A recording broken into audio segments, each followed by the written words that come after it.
What up, y'all? We are talking everything AEW Dynasty coming up next. Howdy, folks. This is Willow Nightingale, and you are watching Women's Wrestling Talk. 10, 9, 8, 7, 6, 5, 4, 3, 2, 1, 0. Women's Wrestling Talk, the #1 women's wrestling network on the planet.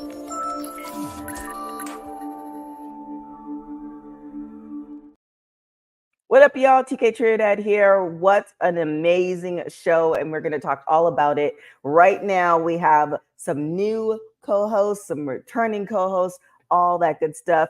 Jason is back with us. How are you doing, Jason? What's up, TK? It's great to see you. A lot of people don't know you and I met a few years back. I worked for Company A, you worked for Company B, and we essentially got traded for each other. Yeah, which is pretty crazy. So It's glad to be here, and congrats on everything you're doing in real life and in your wrestling life too. It's awesome. Love I it. appreciate it. Yeah, it's the great things about living in LA and doing the entertainment thing. It's a small but big world. And also speaking about small but big world, another connection, Remy with the Guyanese connection, Ringside Society. What's good? How are you doing? Welcome to Women's Wrestling Talk. What up, y'all? It's the worldwide star boy Remy Blue from Ringside Society, the Wrestling Fans Podcast, and it's great to be here. Thank you. Welcome. So let's get into it. We can start with the 0 hour. Sorry, my dog is snoring. Out of these matches, out of these matches that happened in the 0 hour, which one was your favorite? And do you think that any one of them should have been in like the regular pay-per-view? You know, I didn't think any of them needed to be on the main show. I'm glad Trent is doing his own thing now. I really want to see Trent Beretta in the BCC. I think this aggressive, angry side of Trent, put him in the BCC. Let's do this. Remy? So, wow, a lot of these matches were great, but honestly speaking, I think the 6-man tag team match to unify the Ring of Honor World 6-man Championship and the AEW World Shields Championships, that should have been in the main thing. Because you got a father and his sons going head to head. You got two people, you got pretty much two factions that tried to make it work, but it just didn't. And man, that freestyle from Max Caster was crazy. I honestly, and the fact that, you know, Billy Gunn, to me, he was the real MVP of that match, because although he's obviously the eldest out of all the competitors in that ring, he showed up and he showed out tonight. And yeah, that I think that should have been on the main show, in my opinion. Yeah, that freestyle. It's like one of those things where, like, some parts of the show, it was just kind of like, wait, and you know, obviously it's pay-per-view and it's wrestling, and even that happened when I was at TNA yesterday. You know, the slight swearing or the innuendos of things, it's just kind of like, wait, is this? I mean, I know kids are around, but you think of like when you were a kid, or I could speak for myself. When I was a kid, I had no idea what people were talking about. So it was just kind of like, you know, great freestyle. Kids probably had no idea. And that last bit was pretty awesome. So I definitely agree with you as far as the 6-man tag team to unify the belt. I think that should have been, I think it should have been in the main show. However, it was kind of a great thing because you have this 0 hour to almost like bring people who maybe were sitting on the fence as far as buying the pay-per-view in. I think this was like the perfect perfect match to watch for people to be like, all right, let me see what else you got. So definitely want to see it in the main show, but great match nonetheless. But let's get to the main show, the main card. It was pretty stacked. I don't know about y'all. I felt like AEW pay-per-views tend to be a little bit longer. Like I was there for Ring of Honor in Philly, and it was super long. But although like it finished at like 11:30, 12 o'clock, which is what time it is now on the East Coast. So how did you guys feel about the length of AEW Dynasty compared to other pay-per-views? Go ahead, Remy. You can take this one first. So I'm not surprised at the length it has gone. It's always been AEW's always been, more matches.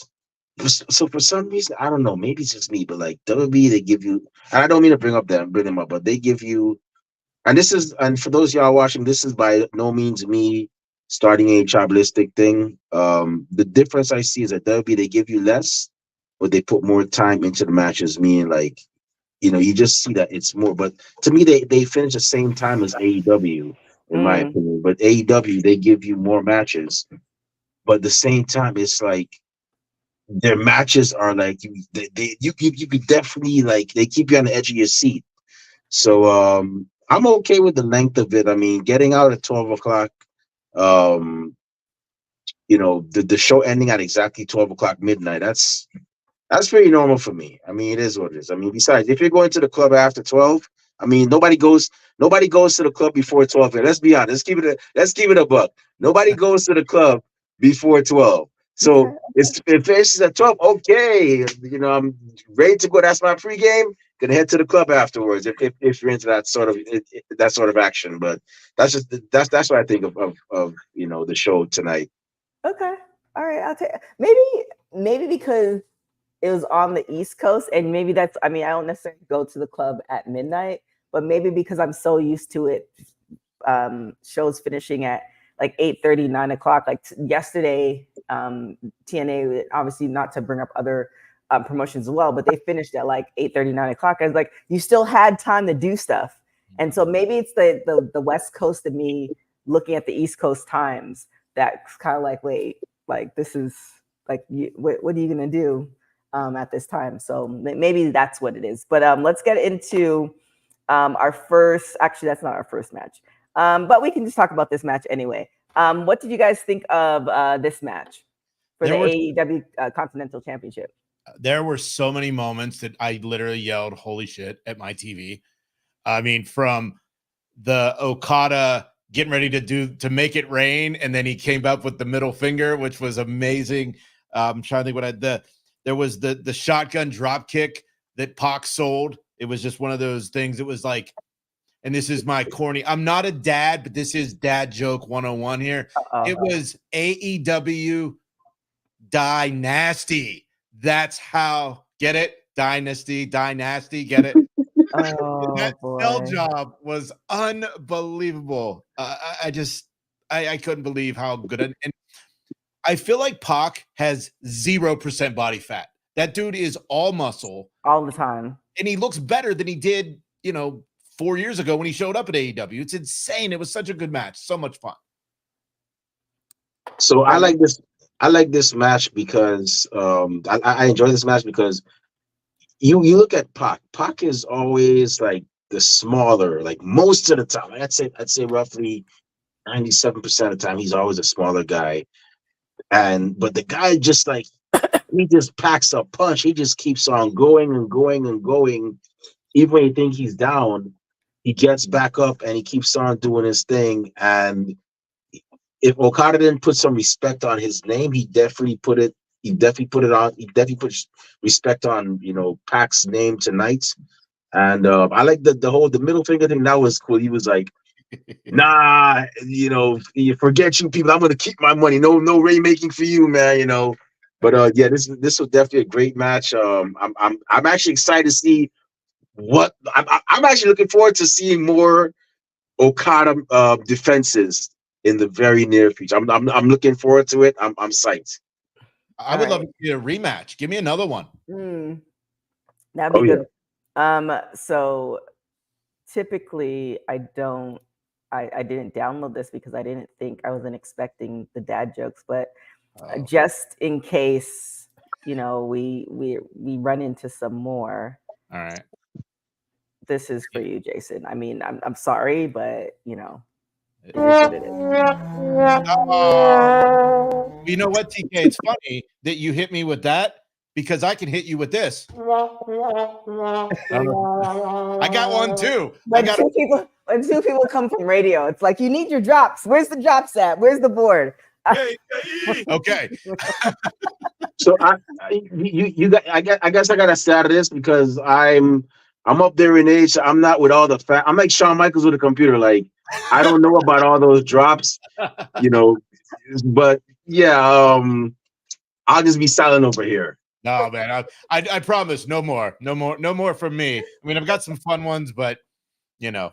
Oh my gosh, hilarious! I can't Come on, believe you said you're up there in age. DYNASTY. That's amazing. That is a great one. And when I wrote it on Twitter, it was lowercase AEW DY and then nasty in all caps. Yeah. Well, great I won't match. say it again, I promise. Maybe. Great match nonetheless. Okada wins by pinfall with the Rainmaker to retain the AEW Continental Championship. So congratulations to them. Solid match. And we'll just kind of go by where my slides are taking me because we're not going to be in order. But this is actually perfect because obviously we're Women's Wrestling Talk. I like to talk about the women's matches. Julia Hart and Willow Nightingale, the TBS Championship. What did you guys think of this match? Hey, TK girl, I did proper enjoy this match, man. I glad me get. Oh wait. Oh, never mind. Sorry, I forgot. Jason, did you understand what he said? Jason's here. I'm sorry, y'all. I got into my Guyanese accent, and I was just so happy seeing my a fellow Guyanese win a title. I enjoyed this.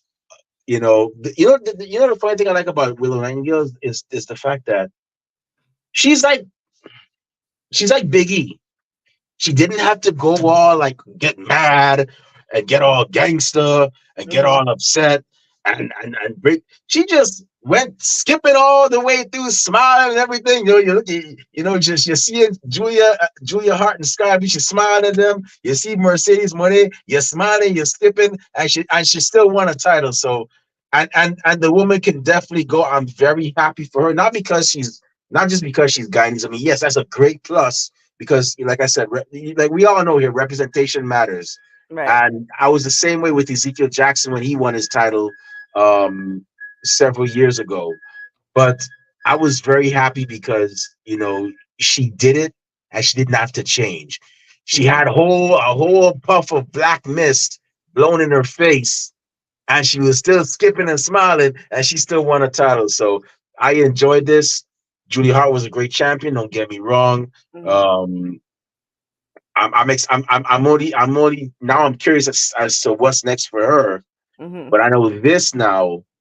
The showdown we saw afterwards, and I like how they did this. I like how they had a showdown. The CEO just came out, didn't start throwing no hands, didn't say nothing. At least I was at work when it was. I was working but watching this at the same time. She just was like, okay, I'm next. You didn't have to say nothing. You knew what was coming next. And everybody, I'm sure, is looking forward to it. That's all I'm going to say about that match. The only thing I didn't really like about the match was the fact that commentary made a point to say she won the title in November, but this was only her 8th title defense. So I didn't love that very much because you're pointing out the fact. Now, I've heard that she might have been hurt and have been working hurt, and maybe that's why she's only had 7 defenses. But the Julia Hart character, think about this. 2 years ago, she was a cheerleader. To flip it completely and go goth mode, and she helped elevate Sky Blue and, this feud with Willow. And if Julia is hurt, go rest up, get well, come back better than ever. And I really, like you were saying, Remy, about Willow, she's just smiley, happy, fun, happy-go-lucky.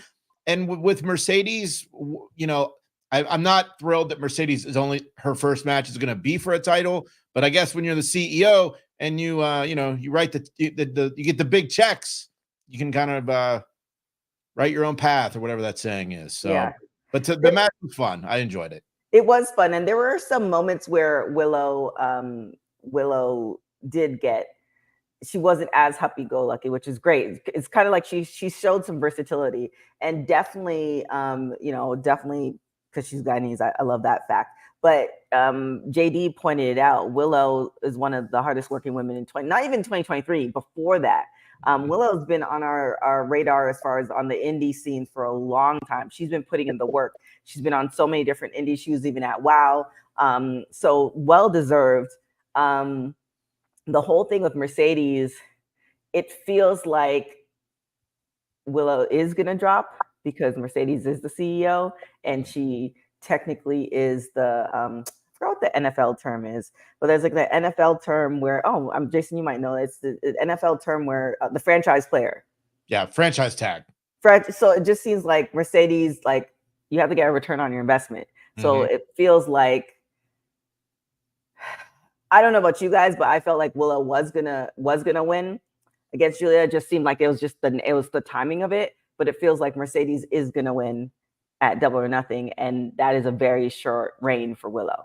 So I'm not really looking for. I'd be very surprised if Mercedes doesn't win, but then it's just kind of like it doesn't make me feel good. Like I'm happy for Willow, but now it's like Double or Nothing is where like a month 5 weeks away.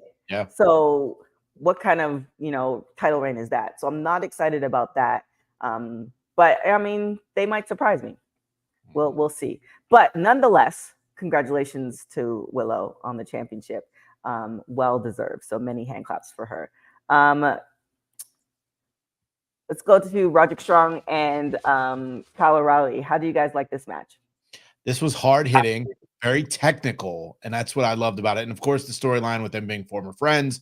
And then we get the return of Adam Cole. And I don't know if anybody noticed the weird look he was giving at Wardlow. Of course, Wardlow was supposed to win the title and present it to Adam Cole. Wardlow did not win against Samoa Joe. So I have a feeling that's where that's going. But I didn't know until after that somebody had texted me, Wardlow was in a really nasty car accident on Friday. That's why he was walking a little gingerly. And so I'm glad he's all right because his car is definitely not all right. So, get well, Wardlow. It was good to see you. It's great to see Adam Cole back in the match. Hard hitting, great storytelling. And AEW pay-per-views always deliver for me. Like always? I think there might have been one in the 5 years that I didn't like. Okay. But I just, when the lights are bright, they always deliver. Okay. Remy? I'll agree with you on that, Jason. I always tell people that, myself and even my crew at Ringside Society, we're not pro AEW, we're not pro WWE, we're pro wrestling. Right. And I give the devil his due. Although Dynamite may be a bit questionable, Collision may be a bit questionable, and so is Rampage. The pay-per-views always deliver. I enjoy the matches. In regards to this match, man, I was kind of disappointed because it was great. Don't get me wrong, Kyle O'Reilly and Roderick Strong, they're great athletes, but I was like hoping to see like, okay, Adam Cole's coming down. Okay, he's at a moment of like he's at an impasse, for lack of a better term, because Roderick Strong is this boy. They've been boys since the Undisputed Kingdom, and even Ring of Honor, I guess. And that's his current stablemate in the Undisputed Kingdom. But, they were stablemates in Undisputed Era. Now they're stablemate in Undisputed Kingdom. But you got Kyle O'Reilly on the other end, who's like, one of my good friends just got beat. My former tag team partner that I broke into Ring of Honor with, I forgot I think it was Future Shock. My former Future Shock tag team partner just got beat. So do I go ahead and see if he's okay, or do I go ahead and celebrate with the Undisputed Kingdom? I was kind of hoping to see that, but I guess they're not gonna do that right now. And it was a great match. Don't get me wrong, but it's like I'm wondering, like, okay, what's next for Kyle O'Reilly? What's next? Are they gonna do anything else with him? Is he gonna flounder around? I mean, like Danhausen, what is he gonna do? Because it's looking like, and I guess I got to tune in to see how it is. But overall, great match. Roderick Strong, Kyle O'Reilly, they always deliver. I always call Kyle O'Reilly this is the first time I say this. I always refer to him as the John McClane diehard of wrestling. He's always hard hitting. He's like yippee ki yo, mother effer. Even though he doesn't look it, But when he goes in there, you can tell it's yippee-ki-yo-ki-yay, mother lover. Yo, I'm about to show y'all something. So great match, but I was just disappointed like the ending. I was hoping like there would have been some kind of like, some kind of interaction between the two. But I guess we just gotta wait and see how things go, in the coming weeks or months. I do like a good story, and that was definitely what was played out. A couple comments we have. Bosa in referring to Mercedes. Mercedes thinks she's hot shit to the point people are saying, what's the point of AEW rankings? Which is yes and no. I mean, we obviously knew that was coming. It's if you take the wrestling out of it and you just operate on business, the fake TK is probably paying her a lot of money. So you want a return on your investment. You just can't have her kind of going through the ranks. So there's that. Bosa also said, as far as this last match, it was flawless. This put Kyle on the map on the single scene in AEW. JD agreeing with AEW pay-per-views. If it does feel like they value the fans' hard-earned money, to Jason's point. And I guess as long as he's diehard 1 to 3, John McClane, not 4 or 5. I think 4 was the one with Sam Jackson where he made John McClane wear the sandwich board with the N-word on it. I think that was I think that was 4.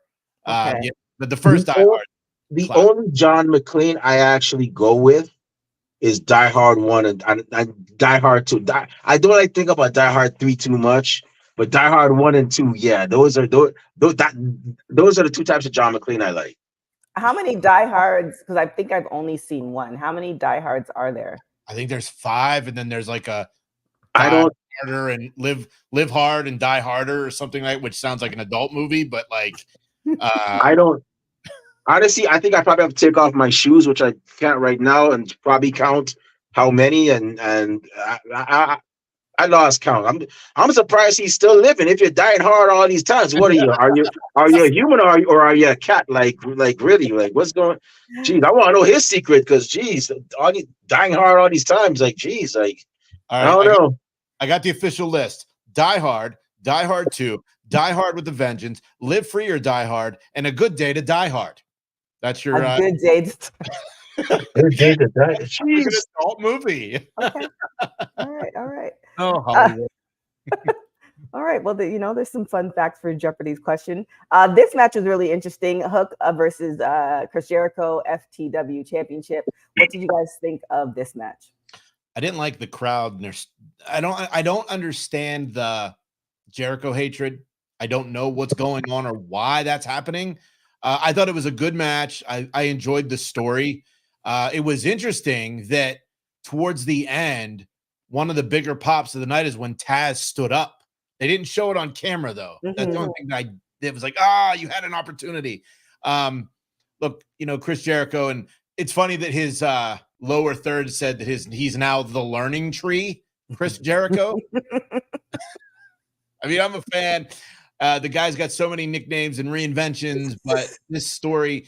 But one thing I don't understand, and I don't get Hook.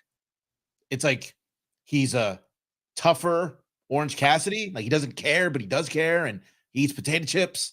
I just don't understand Hook. I don't. And if you guys know it, please fill me in or someone in the comments because I don't get Hook. I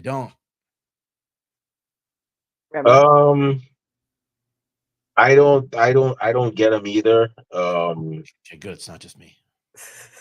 But I mean, I don't get where they're going with the character. Like he's walking. Yeah, you're kind of right. He looks like a more serious Orange Cassidy. Like I don't know. Like Orange Cassidy would probably be I don't smoke weed. But if I were to smoke weed, Orange Cassidy would be the cool dude I would smoke weed with. And I guess Hook would be the friend that I smoke weed next to, but he doesn't smoke. But he would just be like watching on while I smoke weed and talk to him, or we have a conversation. Okay. But this match, not to digress, it was a great match. I actually predicted on my own show that Chris Jericho was going to win. I didn't see Hook getting a win over that man. I mean, the man's a multi-time champion. I mean, come on. But the thing I liked was that when Taz went, immediately Taz didn't do the fatherly thing and get involved, which is cool. Let your son fight his own battles. But I like that he went and he checked on his son and told Chris, "Okay, you got your win. Get out." Mhm. It would have been interesting to see what Chris would have done if he didn't get out. If he would have tried Taz again. I was really hoping to see a Taz mission somewhere, but one could dream. But I like that he went and he checked on his son, and it was a pretty good match. The question I have for this one now is, because we've all heard the rumors that Hook intends to, and these are rumors. I'm not going by rumors that he intends to explore free agency upon the expiration of his current contract at AEW. Mhm. I got a million questions like, is this gonna be like, okay, Hook took this loss, he's gonna learn from this and come back stronger? Is this like a send off for him? If it's possibly his last match, if he does leave, it's gonna still be the FTW championship. But on the bright side, I'm looking forward to seeing what Jericho is doing with FTW Championship, because I don't know if he's gonna, he always comes up with something like that's catchy. I don't know if Always. he's gonna call it like the Free the World or change the FTW to something else.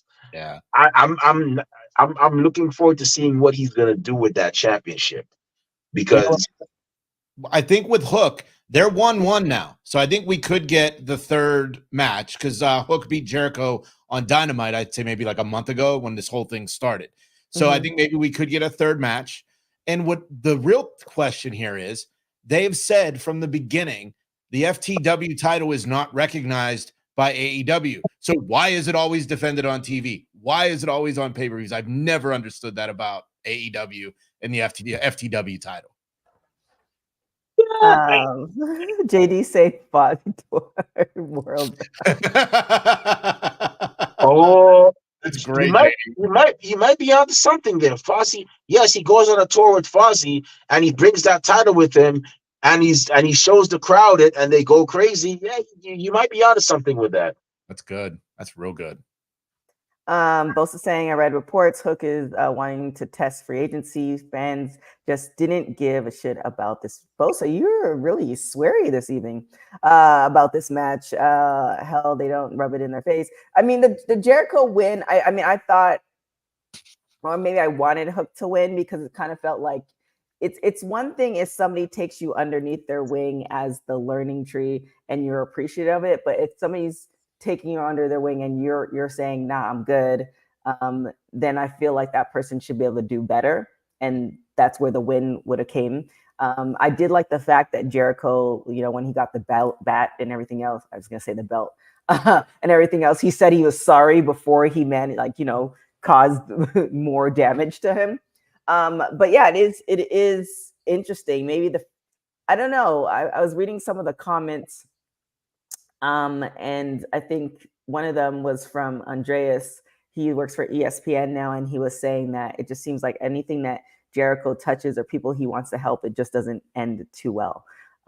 So maybe that's what it is. Maybe it's also a match to cool things off as well. As you guys know, if you guys did watch the pay-per-view, we are not going in order. So don't, think, oh, well, this match we're not going in order. So it is what it is. So yeah, I don't know.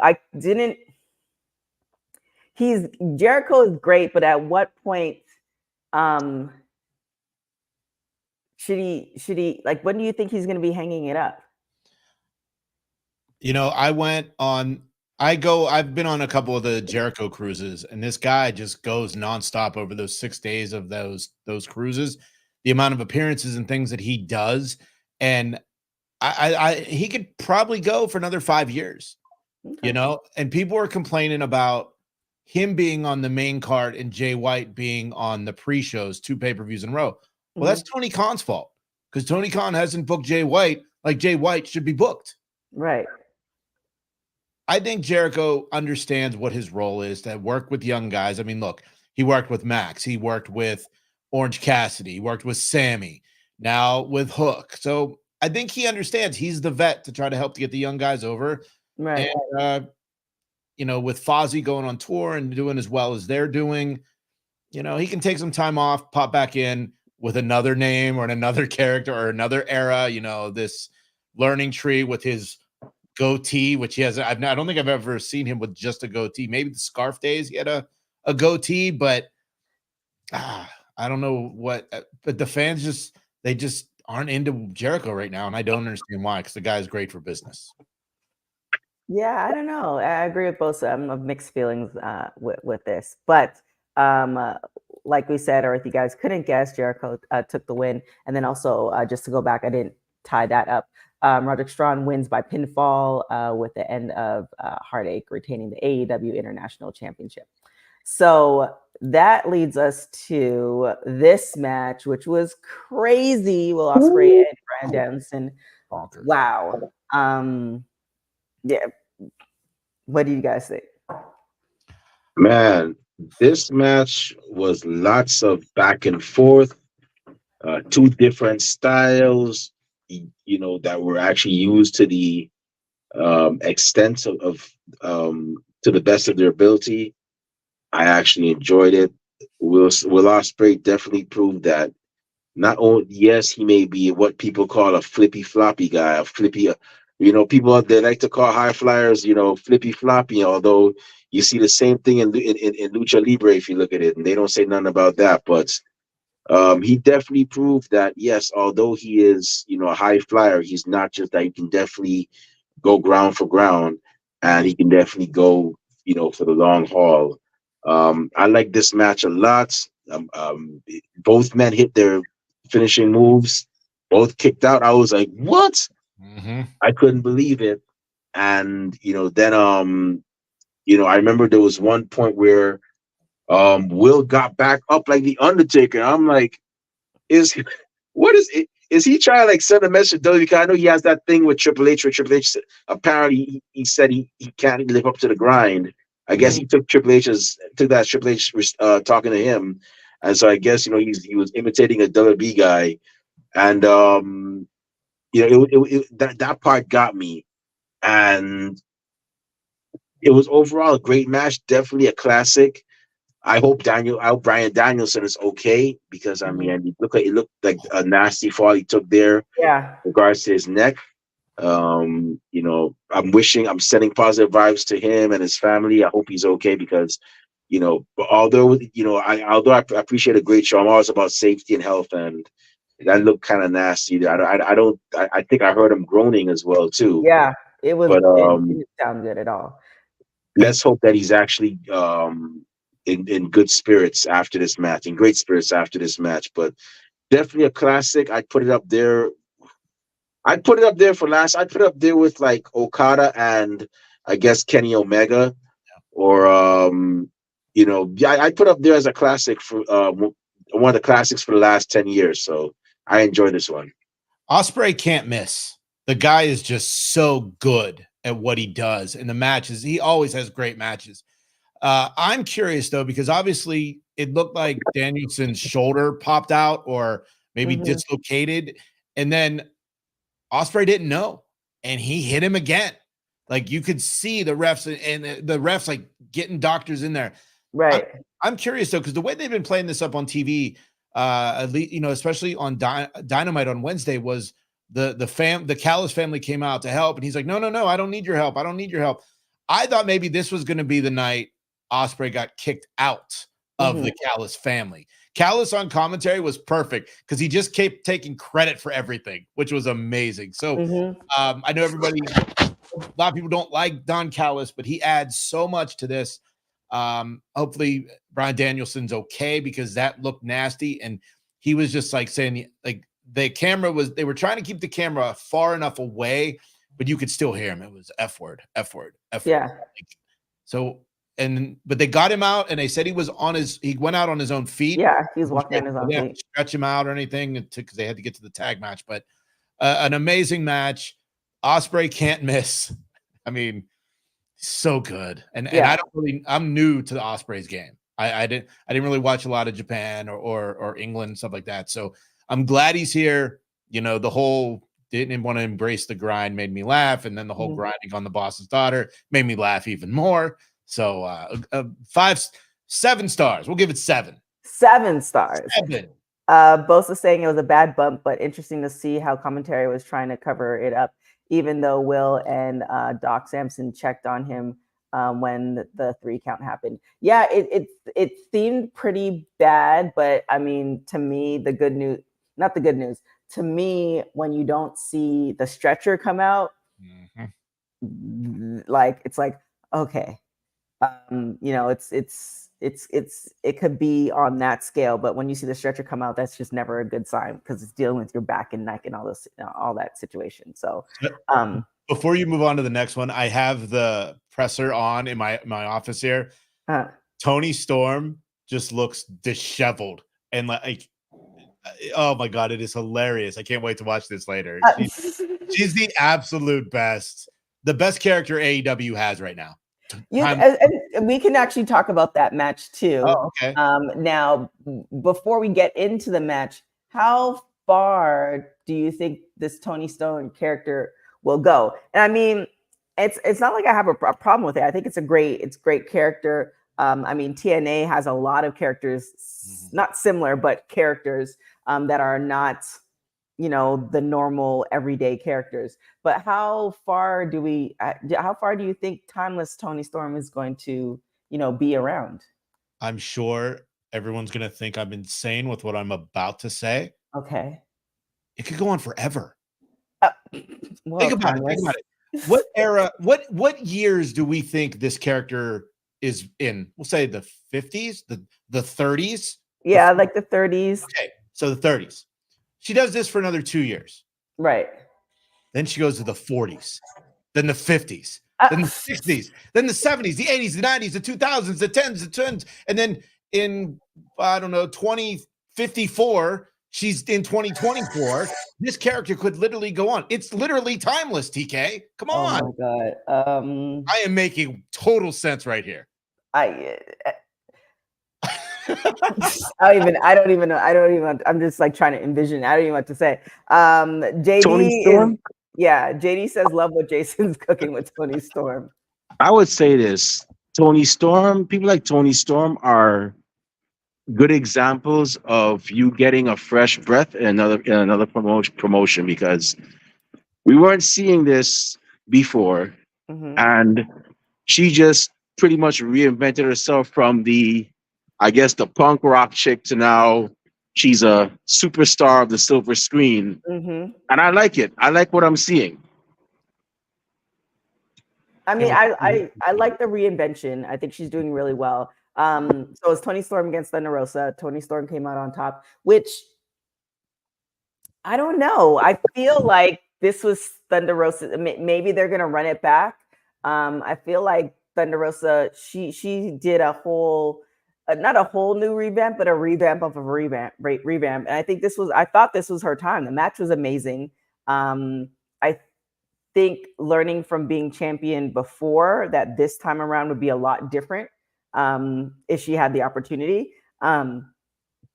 But you know, it didn't quite work out. Bosa saying she was in the right place when Thunder injured her back and became injured. Oh yes, that seems like a lifetime ago. JD saying Thunder Rosa is incredible to come back from those injuries and put on that performance. Definitely agree with that. With that being said, who do you think is next? Who do you think is next for Tony Storm? One, and then who do you think is next for Thunder Rosa? I like Thunder Rosa's reinvention, like not wearing the face paint. I thought it was a cool reinvention. She can still be proud of her heritage. I thought maybe she was going to wrestle in the mask at first. I thought so too. What is next for Tony Storm? You know, Deonna Purrazzo is still around. She's probably my favorite on the women's side of AEW. I don't know where Britt Baker is, but like I'm in Pittsburgh right now, and I want Britt Baker. I want DMD back on TV.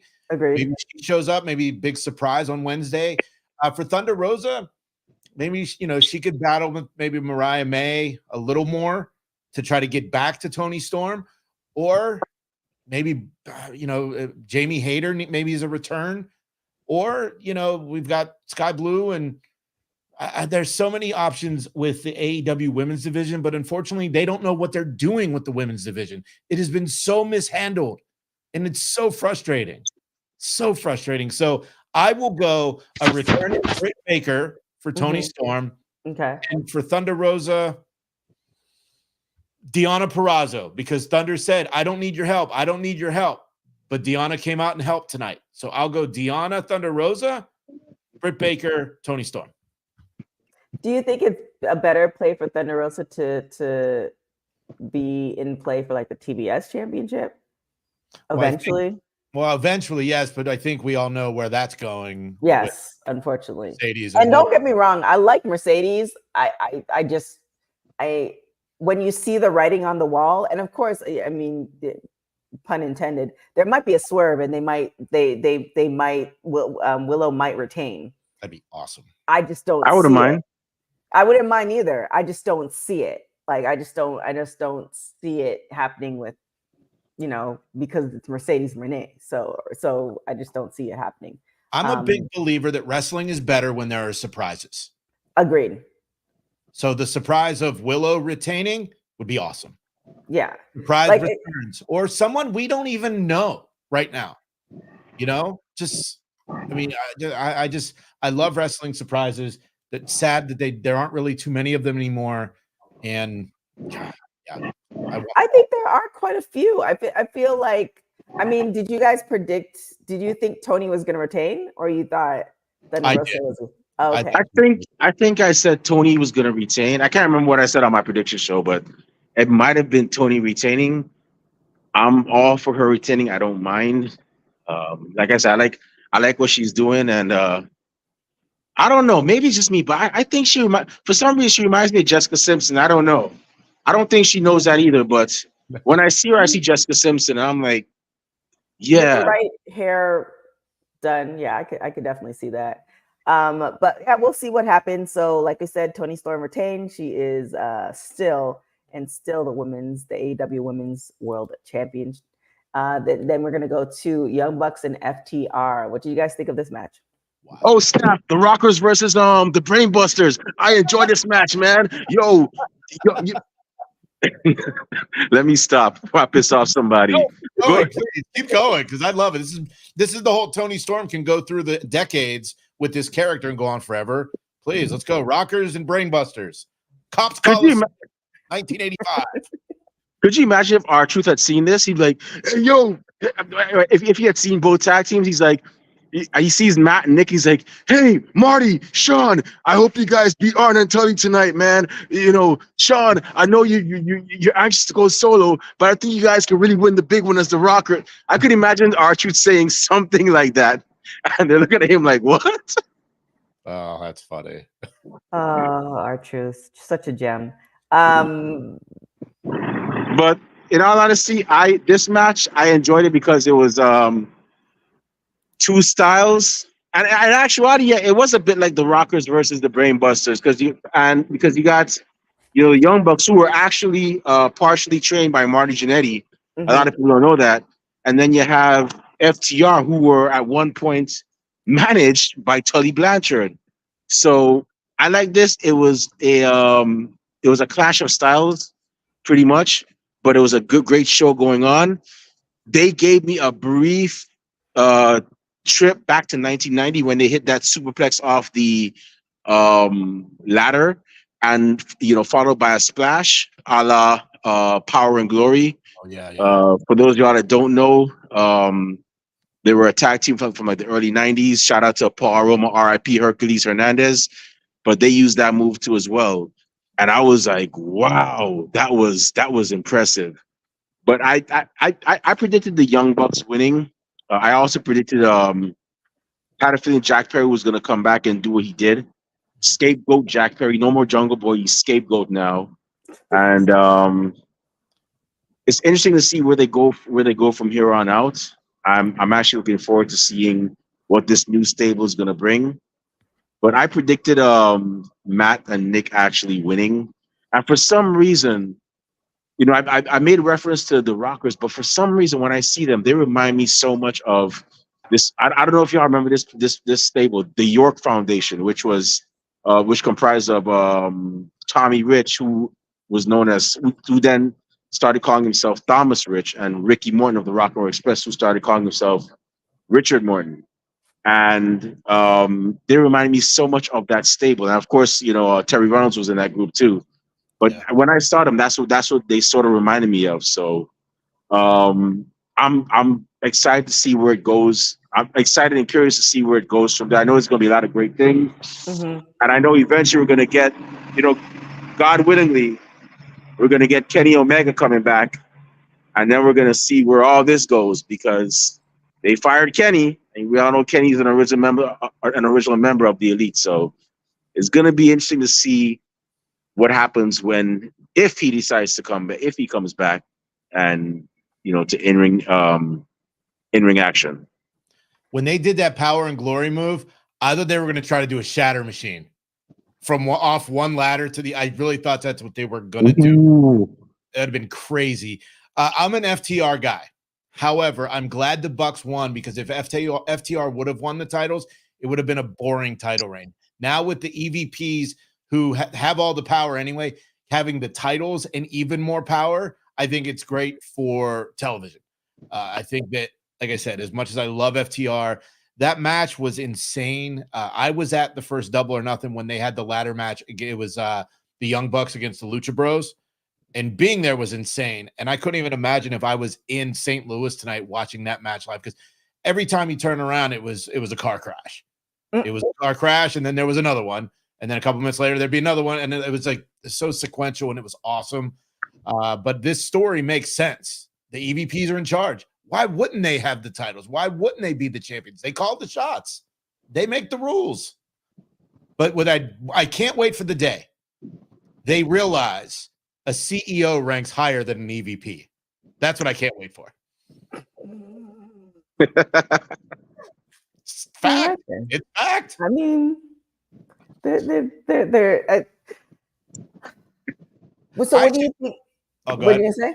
I said I should not be this wired at 1:00 in the morning Eastern. I swear. And I'm getting off of work, so I got to be wired. So because I don't want to. I live in New York, so I don't want to be. I don't know if you have been to New York, but these trains and buses are not exactly the friendliest at night. So I got to be wired just in case. Careful. Some crazy person tries something. But yeah. Oh, I have so many New York train stories as a kid. We could talk offline about that. I have a good idea what they are, but we'll talk about that later. So what do you think? So with Jungle Boy now, what do you think is gonna how does he come into play? And then also I want to read this comment because we did talk about it a little bit. Both is saying that Will Ospreay is at the scrum. He apologized for missing Brian's calling the doctor. He will not use Tiger Driver 97. Well, when Jack Perry got escorted out, he did the elite hand signal. So I imagine he's going to be part of the elite with the Bucks and Okada, which would be great. The scapegoat character is perfect. I love how they played into it. The stuff he did in Chicago last Friday with the Crimea River jacket and the Chicago flag. And I was hoping that maybe the Bucks would have shown up in Chicago because 2 days prior they showed the footage and they made a thing. And, that scapegoat t-shirt sold out after Matt Jackson wore it on Dynamite that night. So I'm glad he's back. I like that. I like the beard now that he has. He doesn't look like a 15-year-old anymore. Yeah, no, he looks more like his dad, which is insane. Yeah, so I'm glad Jack Perry's back. Well, if he grew his beard out, he'd be Jungle Man. He's a boy, so he's not supposed to have beard. So he's a Jungle Boy. Wow. All right, Remy, this is for you. I'll follow that up with a yay. Oh my God. So this match, Adam Copeland, Eddie Kingston, and Mark Briscoe versus House of Black. How do you guys like this match? I love the House of Black, and I know they're going towards Adam Copeland and Malachi Black. Man, I really want Adam Copeland and Brody King in the worst way. So much. But it was a good match. It was fun. The fact that Malachi countered the spear with the mist, I don't know why I didn't see it coming, but I didn't see it coming. And I thought it was a great finish. So in regards to this match, I like it because not only was it like it wasn't just like it wasn't just one big team against a lesser known team. It Mhm. was pretty much two teams. One was more, one had that chemistry. They teamed consistently for pretty much over a year. The other one were just three guys put together, but three guys that who each can be the face of a company, in my opinion. I mean, you got Eddie Mhm. Kingston, you got who I and people could say what they wanted because Eddie Kingston's this, he's that. I like his New York accent, I hate his New York accent. But one thing you have to admit, he's been having a hell of a run in AEW for the last year and a half. And I'm glad that he's getting it. It just goes to show that I'm not going to say the man's age because I don't like to say people's age and whatnot, but it just goes to show that no matter what age, sometimes, you can still have fun. You can still Mhm. achieve certain goals. So I'm happy for this for Eddie Kingston. You got Mark Briscoe, who I'm glad finally won the Ring of Honor World Championship. I'm happy. It's just sad that it took Jay Briscoe passing away for him to actually achieve his goal. Which I always thought he should have had it even when Jay Briscoe was alive. And then you Mhm. have Adam Copeland, who's getting a second breath in his career as well. I enjoyed this match. I like the fact that yes, the spear was actually countered with the Black Mist. Um, Adam Copeland versus Malachi Black is definitely going to be a classic in my opinion. But I got a feeling that when we see Adam Copeland, something I noticed about Adam Copeland is when the chips are down and the going gets tough, for some reason he resorts to a dark character, but we don't see it. We saw it when he fought The Undertaker back in 2008. We recently Mhm. saw it when he fought um, Finn Balor as a demon in the cage match. He doesn't show his dark character. We could see there's definitely a change with him. And I have a feeling that when they go to that match with him and Malachi Black, we're going to see that as to quote Dexter, that dark passenger that Adam Copeland's actually had with him. And, call me sadistic, call me a sick prick, but I like seeing that side of Adam Copeland. So It's definitely all enjoyed this match. it's in I the eyes just, of Adam Copeland when he goes into that mode. It's in the eyes. yeah. But one thing I hope that they AEW eventually does is that they pull the trigger on Buddy Matthews and I forgot what the other guy. I'll forget his name. Big Brody King. Mhm. Out because I feel like as singles competitors they can definitely go far, and I'm hoping that they stay in AEW long enough to actually get that opportunity. I like the dark passenger reference. That's a good one. Um, uh, it was a great match. House of Black wins via pinfall with the Black Mist, which brings us to our last match, our main event, which was crazy. Samoa Joe and Swerve Strickland. What do you guys think about this match? The right outcome for sure. Mm-hmm. Uh, I originally thought Scorpio Sky should have been the first African American champion for AEW back when they started. AEW was supposed to be new and fresh. That was their hook, the alternative. And Scorpio Sky had a lot of great singles matches there, throughout, even with SCU being the tag champs. So I really thought Sky was going to be the guy. Unfortunately, he's had some injuries and other things have happened. But with what Swerve is done in the last, I don't know, 5 months, Mm-hmm. stuff a legend. And that entrance came out as Black Panther. Wakanda forever, man. Swerve was great. I loved it. So look, Joe did what Joe needed to do as champ. Right. Max got hurt and he needed to go away. They needed someone to carry the ball, build the next guy, and here we are. I was wondering if MJF would show up, but I'm glad that he didn't because I didn't want him to ruin that moment for Swerve. So I love it. I can't wait to go back and watch it again, honestly. It don't matter if you're from Samoa or some other country. When a man makes himself sign something in his own blood, he done gone. Like you don't want to mess with that kind of man. He got that crazy look in his eye, like boy, you like when I saw that look in Swerve's eyes, you know what it reminds me of? Black Snake Moan with Samuel Jackson when he had that crazy look in his eye, and then he signed the contract in blood. I was like, Joe, I know you Samoan, you a badass, but bruh, you about to be in for the fight of your life, man. Like, I saw this coming a mile away, and I'm happy that Swerve actually won because the man's been doing great work. Mm-hmm. He's definitely built himself up, and it's funny because I remember the first time I saw Swerve was at a CZW show, actually 10 years ago, and he was dancing to "I Want You Back" by the Jackson 5 on his way to the ring, and like it's just been amazing to see his evolution. I'm actually glad that he got this chance, and now he's the AEW World Champion, and now he's actually he's somebody fresh. I like the fact that he's a former WWE guy, but you didn't really see much of him in WWE, and now he went over to AEW, and they took him and they said, hey, this guy can be the face of our company. This guy can actually carry the ball, and people will come to see him. So I'm happy for that, and I'm looking forward to seeing who his next challenger is going to be.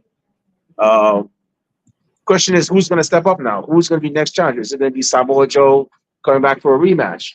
Are we going to see? Well, MJF is hurt. Mm-hmm. Who, as a New Day would say, who is going to be the next challenger for Swerve? But whoever it is, I know it's going to be a great match because Swerve always puts on, and I'm there for it. I think it's probably going to be Hangman Page. Oh, they had that feud leading up to it. Swerve couldn't beat Page was the story. Maybe they go there. I don't know if Swerve will do like an open challenge kind of thing to get guys like Action Andretti some TV time or those types. But I think if it's going to be a big thing, I bet you it's Hangman because we haven't seen Hangman in a few weeks. I actually thought when Swerve and Hangman had that match, I think it was in was it in LA or was it in Seattle? The beginning of fall when they had that I think it was in LA when they had that match. I felt like he was on his way to being champion then. So I feel like we're already behind the ball, but I'm glad that he is champion now. But yeah, I think definitely run that back. That match between Swerve and Page was amazing. So many references in that match, but well deserved on his end. I don't know, like him being the first African American champion, and AEW being still fairly new company. It's not where it is as far as WWE. Do you think? I think Jason, you made reference to it. Do you think it was an oversight on their part, or is it just more timing as far as were so many moving parts? I think that. I think it's the right time. Because I swear, like WWE, it was a long time before they had a first African-American champion. So doing it in year 5, okay.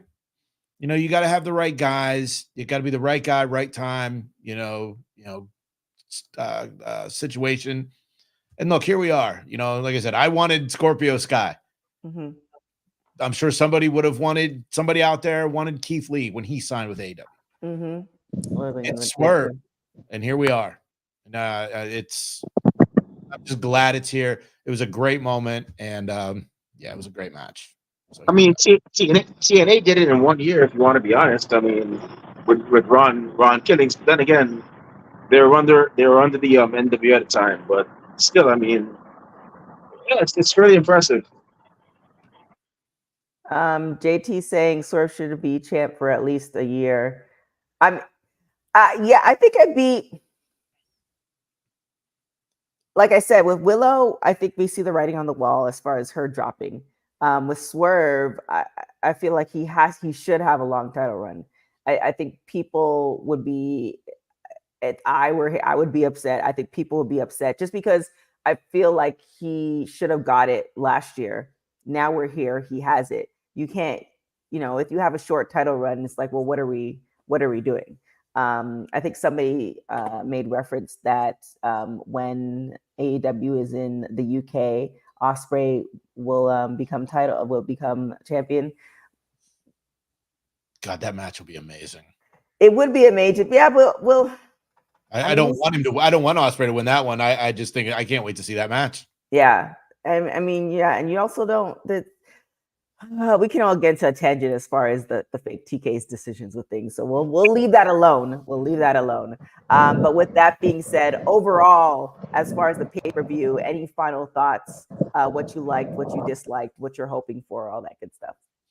I didn't like some of the crowd chants, but like I said, AEW always delivers on pay-per-views. And like someone in the chat said, that it seems like AEW values their customers and their choice to spend money on AEW pay-per-views.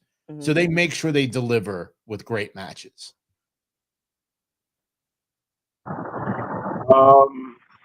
I'm sorry, I couldn't hear. What were we talking about? As far as just a final wrap up, as far as the pay-per-view, what your hopes are, what you didn't like, etc. Honestly, okay, so it was a great pay-per-view. I'm actually anxious now to see the next Dynamite. Sorry, I'm on the bus and it's kind of like, going through. Yeah, but I'm looking forward to seeing how things go in on Dynamite this next Wednesday, this coming Wednesday, because so many storylines are going to continue. What I'm hoping they do is that with Ospreay, is that they actually because there's right now a rivalry going on between the BCC and the Don Callis family. What I'm hoping is that after John Moxley defends against Will Hobbs, the next person he fights is Will Ospreay. I'm hoping the BCC, they're like, oh wait, you heard Brian. Now we're gonna come after you. So I hope the next person that fights him is Claudio, and the next one is John Moxley. But I'm gonna say this: I don't know if Will Ospreay and John Moxley have fought before, but if they do, it's gonna be a different person for Will, because this is a guy, and I just thought about this, who loves to bleed and he loves making others bleed, and he smiles while he's doing it. So I know Ospreay has a great amount of experience as a wrestler, but the thing is, will he be able to handle a guy with that mindset in John Moxley? A guy who looks like he's not too right in the head. Because Bryan Danielson, he's the technical type. But John Moxley is a totally different person, and he's not one to play. So I'm hoping that we see Claudio face him next, and then we see John face Will afterwards. I want to see that, right? I want to see that revenge angle. That's good. That's all I got to say about that, though. Oh, book that. I like that. I like all of that. I agree. As far as pay-per-views are concerned for AEW, I really like this one. For some reason, I feel like it was a little bit shorter. I don't know why, because I do watch the pay-per-views on the West Coast, so I don't know why. It felt shorter. It felt a little bit more compact. Sometimes I feel like some of the pay-per-views, they had one too many matches. I think it was today was great. There were some predictable moments, and like you were saying, Jason, I like when you can't predict things. So I feel like Double or Nothing. I feel like this one is a setup for Double or Nothing, and Double or Nothing is where we're going to get the heavy hitters as far as a lot of different swerves, things happening, surprises, etc. So I can't wait for that. But with that being said, it's time to wrap up the show. Remy, where can everybody find you? Well, personally, you can find me on Twitter and Instagram at the Ready Glue. I'm also on Facebook under the alias Review as well. You can find me on there. Feel free to add me. I'm a pretty chill person. Um, talk about wrestling. I also talk about other things like photography, all that other stuff. Just give me a follow. And my podcast, Ringside Psych, Wrestling Fans Podcast. We interview wrestlers, promoters, managers, ring announcers, referees, pretty much everybody under the sun that are part of a wrestling show, and of course the people that make it, that make or break an event, the fans. Definitely give us a follow. We're on Twitter and Instagram at Ringside Society, and we're also on Facebook and YouTube as well. Just type in Ringside Society, and you'll definitely find us. And Jason, where can everybody find you? That Wrestling Podcast every Friday on YouTube and wherever you get your audio podcast, at That WrestlePod on Facebook, Twitter, Instagram. We have merchandise. We got a store at whatamaneuver.net. Just search That Wrestling Podcast. And me personally, The JM Business. That's my Twitter and Instagram. I also do commentary for a promotion outside of Pittsburgh. It's called RWA, the Renegade Wrestling Alliance, rwalive.com for that. We just had our show, our Spring Fling yesterday, featuring hardcore legend, the Sandman, ECW's own. And I got to tell you, I'm at the desk and Enter Sandman hits, and we had about 300 people in the gym last night. I couldn't sit still. I had to get up and just jam. I was hoping Sandman would come to the commentary desk and pour me a beer, but not so much. Next month, we have AEW star Lance Archer, the Murder Hawk Monster, is going to be coming in. And so That Wrestling Podcast, the JM Business on Twitter and Instagram, and rwalive.com. Boom, there it is. You can follow me everywhere on everything at TK Trinidad. Thank you guys so much for watching. Shout out to Bosa, JD, JT, MDB 999 for joining us, and the people who are going to be watching after, because it is kind of late. So when you take that rewatch in the morning, make sure you follow everybody who joined to talk about the show. Give us your thoughts on the show as well. With that being said, you can follow Women's Wrestling Talk on all platforms at www.talkpod. Thank you guys so much for watching Women's Wrestling Talk, the #1 women's wrestling show on the planet. Ciao for now. Hey, I'm Renee Paquette, and you are watching Women's Wrestling Ten, Talk. 9, 8, 7.